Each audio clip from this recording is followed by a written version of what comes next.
Muito bem, estamos aí no nosso terceiro e último momento sobre a declaração doutrinária. Espero que aquilo que já tem sido compartilhado tenha sido de grande valia a você, tá bom?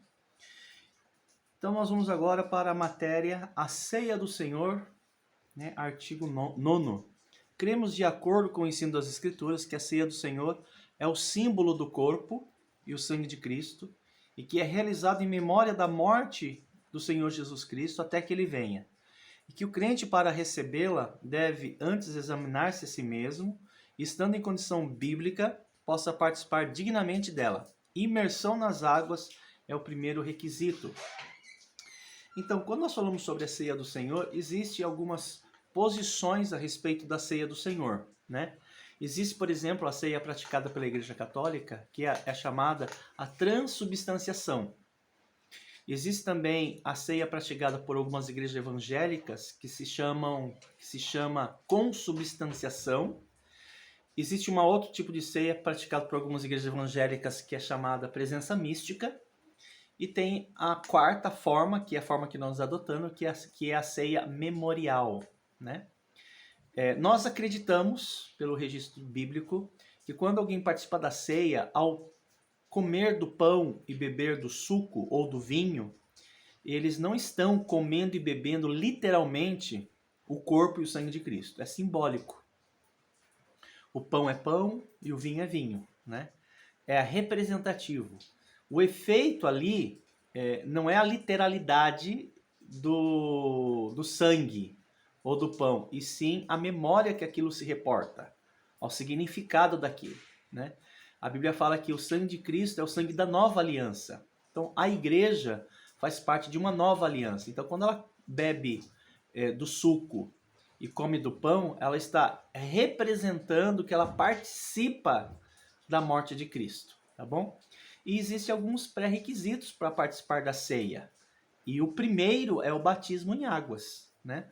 O segundo seria você estar em plena comunhão com a sua igreja local, ok? Estado eterno.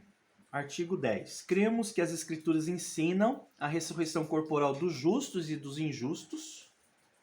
Todas as pessoas justificadas em nome do Senhor Jesus Cristo passarão a eternidade em pleno gozo na presença de Deus, e que todos os que, por meio da incredulidade, se recusarem a aceitar o perdão oferecido por Deus, passarão a eternidade no castigo eterno. Então, com relação ao estado eterno, tem a ver com aquilo que vai acontecer com o homem após túmulo, após a morte dele. Nós cremos que existem dois destinos eternos: o paraíso e o inferno. Quais são as pessoas que vão passar a eternidade no paraíso? São aquelas que são cobertas pelo sangue de Cristo. Aquelas que Deus salvou, né? E quais são as pessoas que passarão a eternidade no inferno? São aquelas pessoas que rejeitaram a Cristo, né? 1 de João capítulo 5, versículo 12, diz assim: aquele que tem o Filho tem a vida. Aquele que não tem o Filho de Deus não tem a vida. Então, o destino eterno de uma pessoa, ele é balizado por Jesus Cristo. Se você tem Jesus como seu Salvador, você vai passar a eternidade com Deus no paraíso. Se você rejeitar a Jesus, você vai passar a sua eternidade no inferno.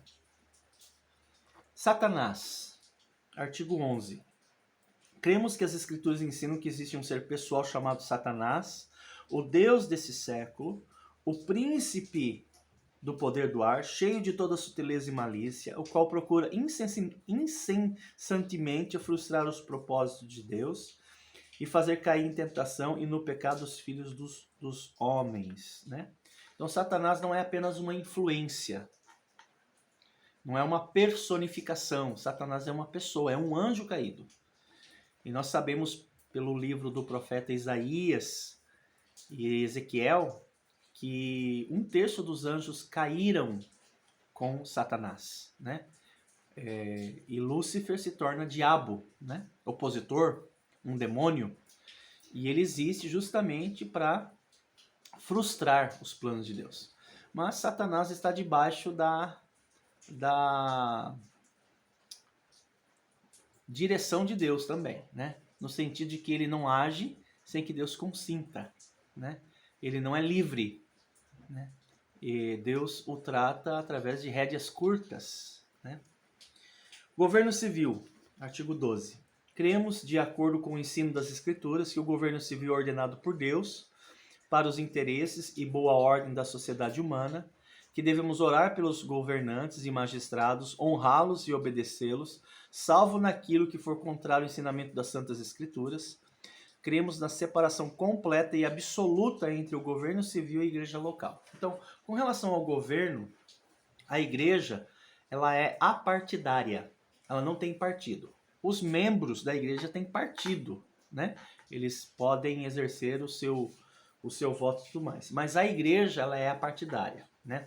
Ela é separatista nas questões do Estado. A igreja como instituição ela não se envolve nos negócios do Estado e nós também não permitimos que o Estado se envolva nas questões doutrinárias da igreja, ok? E a submissão de um crente às autoridades, ela é incentivada desde que aquilo que o governo estabelece não vá contra as escrituras. Então, se o governo ou uma autoridade pede para que a gente faça algo contrário às escrituras, nós somos encorajados e ordenados a desobedecer. Okay?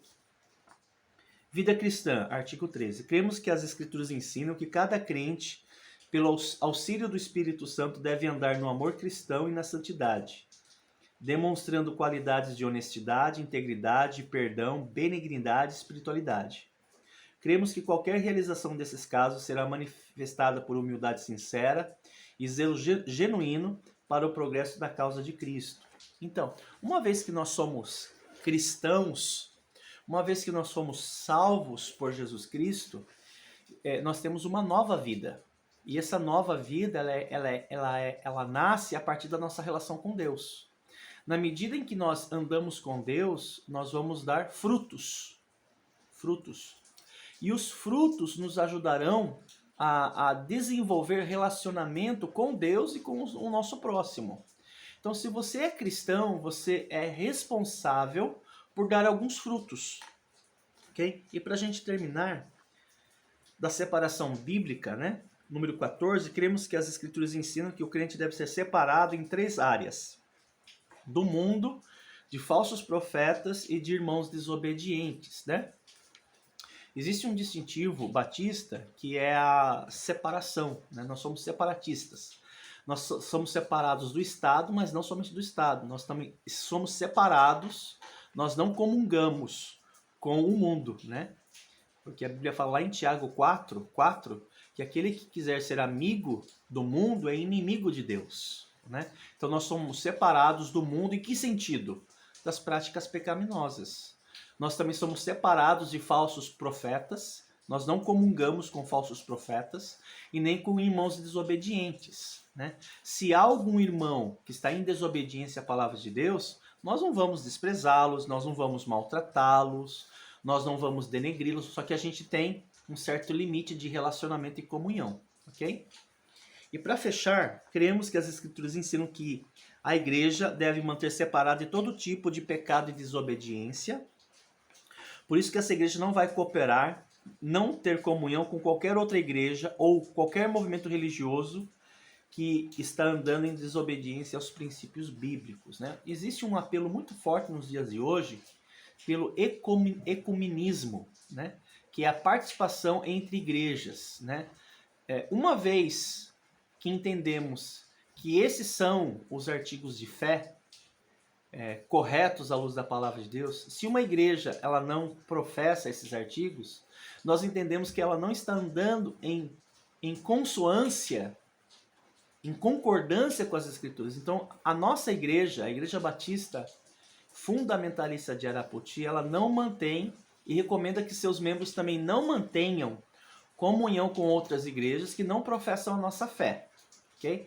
A igreja não vai pactuar com outros movimentos, sejam eles históricos, pentecostais ou neopentecostais, tá bom?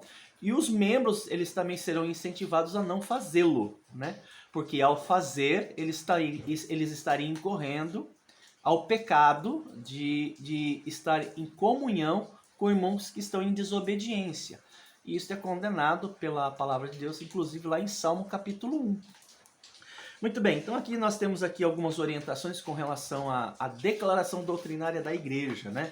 Lembrando que esses pontos que foram mencionados, irmãos, é a doutrina, né? E é isso que nós devemos obedecer, né? Todos vocês que farão parte da igreja, vocês terão o dever de aceitar e acatar essas orientações, tá bom? Então que pela graça de Cristo, né, que pela direção de Deus possamos ser uma igreja saudável, né? Eu sei que existem outros detalhes que precisaremos mencionar que não estão abarcados aqui nessa declaração, mas vai estar no regimento interno, tá bom? Que Deus abençoe a todos. Qualquer comentário, perguntas, sugestões, pode mandar para mim. Se eu tiver condições, eu vou responder, tá bom? Que Deus, o nosso Senhor, possa abençoá-los e que nós possamos, como igreja, ser uma igreja saudável até que Cristo venha. Que Deus abençoe vocês.